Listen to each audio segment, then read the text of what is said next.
If the Poland Regional Championships could be narrowed down into one storyline, it would be this tiny Squirrel. Landen Kaetler brought Arceus Giratina with a card that had seen almost no play up to this point, and while its usefulness was widely known amongst players, the card simply didn't seem strong enough to see competitive play.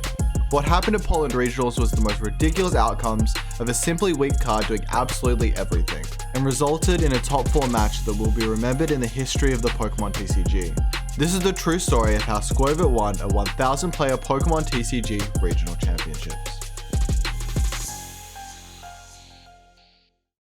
Skwovet's ability by itself is absolutely nothing to write home about. Put your entire hand on the bottom of your deck and draw one card. Cards like Marnie were played in the previous format, but mainly for its disruption effect. Its draw effect was nothing special at all. And that card did the exact same thing as Skwovet, but drew 5 cards while Skwovet only draws 1. A massive difference. Drawing any low impact card off Skwovet could immediately lose you the game if you used Skwovet on its own. But it did have one main purpose. The barrel's ability draws until you have 5 cards in your hand, so the idea of Skwovet was simple. Shuffle your large, useless hand into your deck and then draw 4 or 5 cards with the barrel, but you should never use Skwovet on its own. Or should you? This Skwovet and barrel engine was played with Arceus Giratina V-Star. While Arceus Giratina was known as a strong deck, it was not even close to being the best deck in the format. It was living in the shadow of Arceus Giratina that won EUIC the previous weekend. Arceus Giratina has a terrible matchup against the overall best performing deck the previous weekend, Lugia V-Star. So I'm sure that Landen thought going in that anything could happen in this tournament.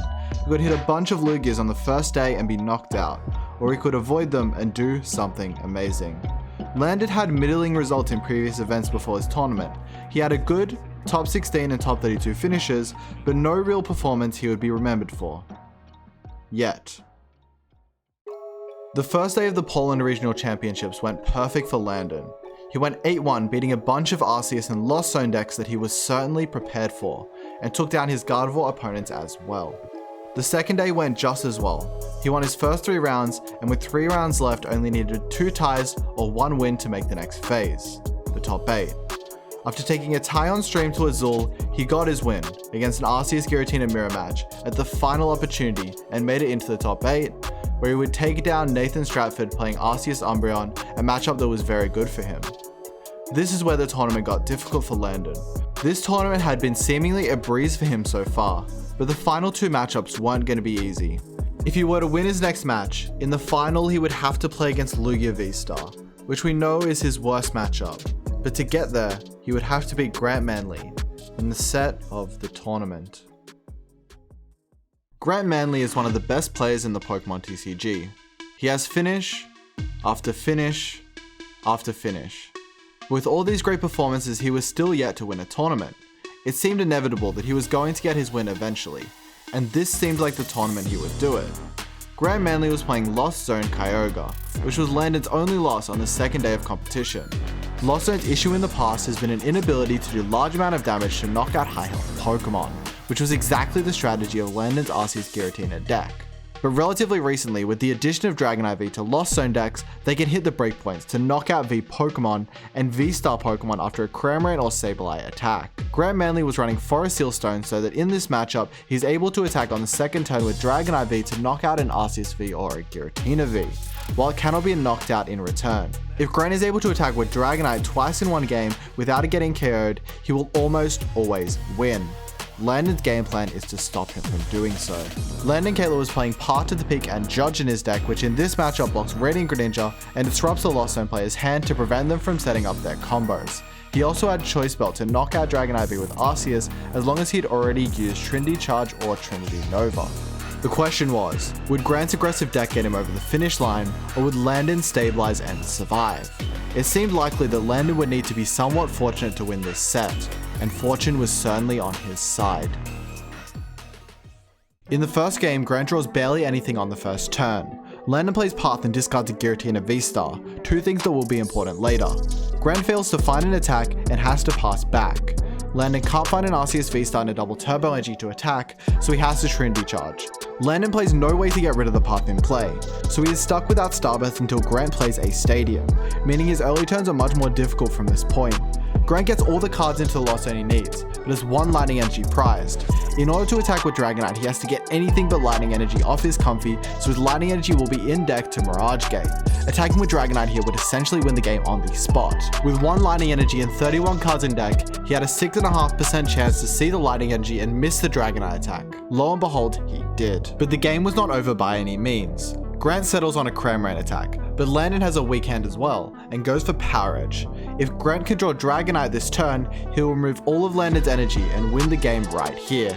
After bumping Landen Stadium to draw more cards, he is unable to find the Dragonite and has to attack with Cramorant again. Landen now gets out of his dead hand with Starbirth and powers up his Giratina with Trinity Nova. This is the next key moment in this game. Grant is able to find his Dragonite to attack with. If Landen can knock it out, he will be the heavy favourite to win this game. If he misses, he loses on the spot. All he has is a Nest Ball, which can get Skwovet to draw 1 card. All he needs to do is find Giratina V-Star. I consulted Jake Gearhart, the Pokemon TCG community statistician, to tell me the exact probabilities from Skwovet from these games. Landen had 15 cards in deck with only 1 Giratina V-Star, but had 3 Judge and a Research which could all draw him into the Giratina V-Star if he was lucky. With just a simple probability calculation, Jake told me the final odds of Landen drawing the Giratina off this Skwovet were just 20.5%. But alas, Skwovet finds it. Oh, no way! Giratina V-Star! But even though Grant is completely losing down 2 prizes, he still has 1 chance left. He bosses the Skwovet to trap it and goes for Lost Mine for 2 turns, while Landen has to attach energy to retreat and power up his Giratina. Landen finally gets an attack off, but it's too late as he doesn't have enough energies on his board to take the final knockout, and he concedes as Grant will win on the next turn with Sableye. At this point, Grant was incredibly confident about his chances in the rest of the series. And why wouldn't he be? I can't believe I won this game. Actually unbelievable. Literally at this point, I'm like, wow, I just won the game where everything that could have possibly went wrong. I easy win this set. But little did he know it wasn't going to be that easy.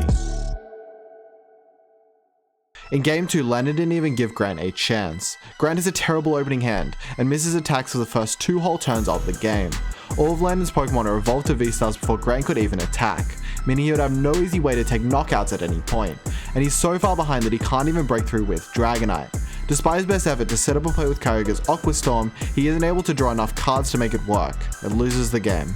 The score is now tied 1-1. The winner of this game will win $1,000 in prizing and the chance to compete for the regional title. Everything was on the line. On Grant's first turn, he gets 2 cards into the Lost Zone and gets his Dragonite down with a Forest Seal Stone. But he prized 2 Comfy, so he's unable to get a 3rd Comfy, which would allow him to easily Dragonite on the 2nd turn of the game. Landen gets all the basics he needs and uses Judge to draw cards, drawing double turbo so he can Trinity Charge to power up his Giratina in case his Arceus gets knocked out by Dragonite. Grant draws as many cards as he can, but can't draw his Heavy Ball or Lost Vacuum before he draws his final Lightning Energy, meaning he will need to wait 1 more turn to use Dragonite. He goes for Cramorant, and this is the next key moment in this series. Landen's hand is entirely dead, but he has Nest Ball to get Skwovet. If Landen doesn't get an Arceus V-Star this turn, Grant's pressure with Dragonite and Cramorant will be far too much for Landen. He needs to hit this draw right now to stay in the game, and he has 1 card to do it. Let me break down the probability from Jake Gearhart of Landen drawing an Arceus V-Star. At this point, Landen has 37 cards in deck with 3 Judge, 3 Research, 2 Arceus V-Star and 2 Trekking Shoes. The Trekking Shoes made it incredibly difficult to calculate the probability. Without Trekking Shoes, there are only 5 possibilities for Landen to draw the Arceus V-Star that need to be accounted for. With Trekking Shoes, there are over 100 that need to be calculated.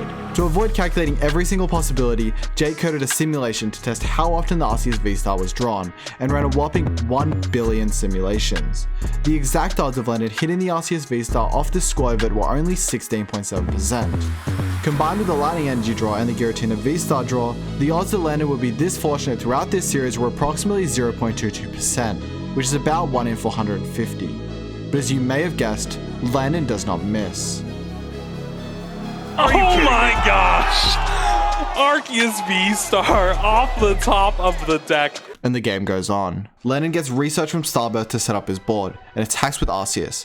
Grant has to use his 2nd Energy Recycler to get back Lightning Energy to attack with Dragonite. Grant still has great chances to win this game, but he's slowly running out of resources. Landen plays Judge and attacks with Giratina V-Star to knock out Grant's Dragonite. If Grant can find the perfect attacks for the next 3 turns, he will win the game. He draws as many cards as he can and finds a Psychic Energy to attack with Sableye, but he has to use an Escape Rope and a Mirage Gate in the process. He knocks out Skwovet and puts damage to the V-Star Pokemon. Landen knocks out Grant's Sableye with Arceus. Grant has to find Clara before he runs out of switch cards so that he can Echoing Horn the Skwovet to knock it out this turn, and knock out a V Pokemon the next turn with Dragonite. He uses Pokestop to dig further, but discards a Beach Court. Grant draws his entire deck and finds the Clara, but by the time he did, it was already too late. He had no resources left. He knocks out Skwovet using Echoing Horn and Sableye. Landen can do nothing but knock out with Arceus and hope Grant doesn't have the cards to attack with Dragonite that would win him the game. If Grant hadn't had to use the Mirage Gate, hadn't used an extra Escape Rope, hadn't discarded Beach Court off Pokestop or had any better Lost Zone choices, he would have won. But all he can do is attack with Shred. 1 energy off. Landen starts his turn, uses Boss, and wins the game, advancing to the Grand Finals. In the finals against Reagan Resolve's Lugia deck, Landen's only chance is playing Path to the Peak and hoping that Reagan can't draw anything. So he does exactly that. Game 1, Reagan can't draw a Lugia V on the first turn, and Path restricts him from ever setting up. So after Landen gets out of Reagan's Boss Trap, Reagan can do nothing but concede the game. Game 2, Reagan sets up and easily wins as Lugia should in this matchup, but it's all for nothing. In Game 3, Reagan draws absolutely nothing, and with no cards in hand to play, concedes on the second turn.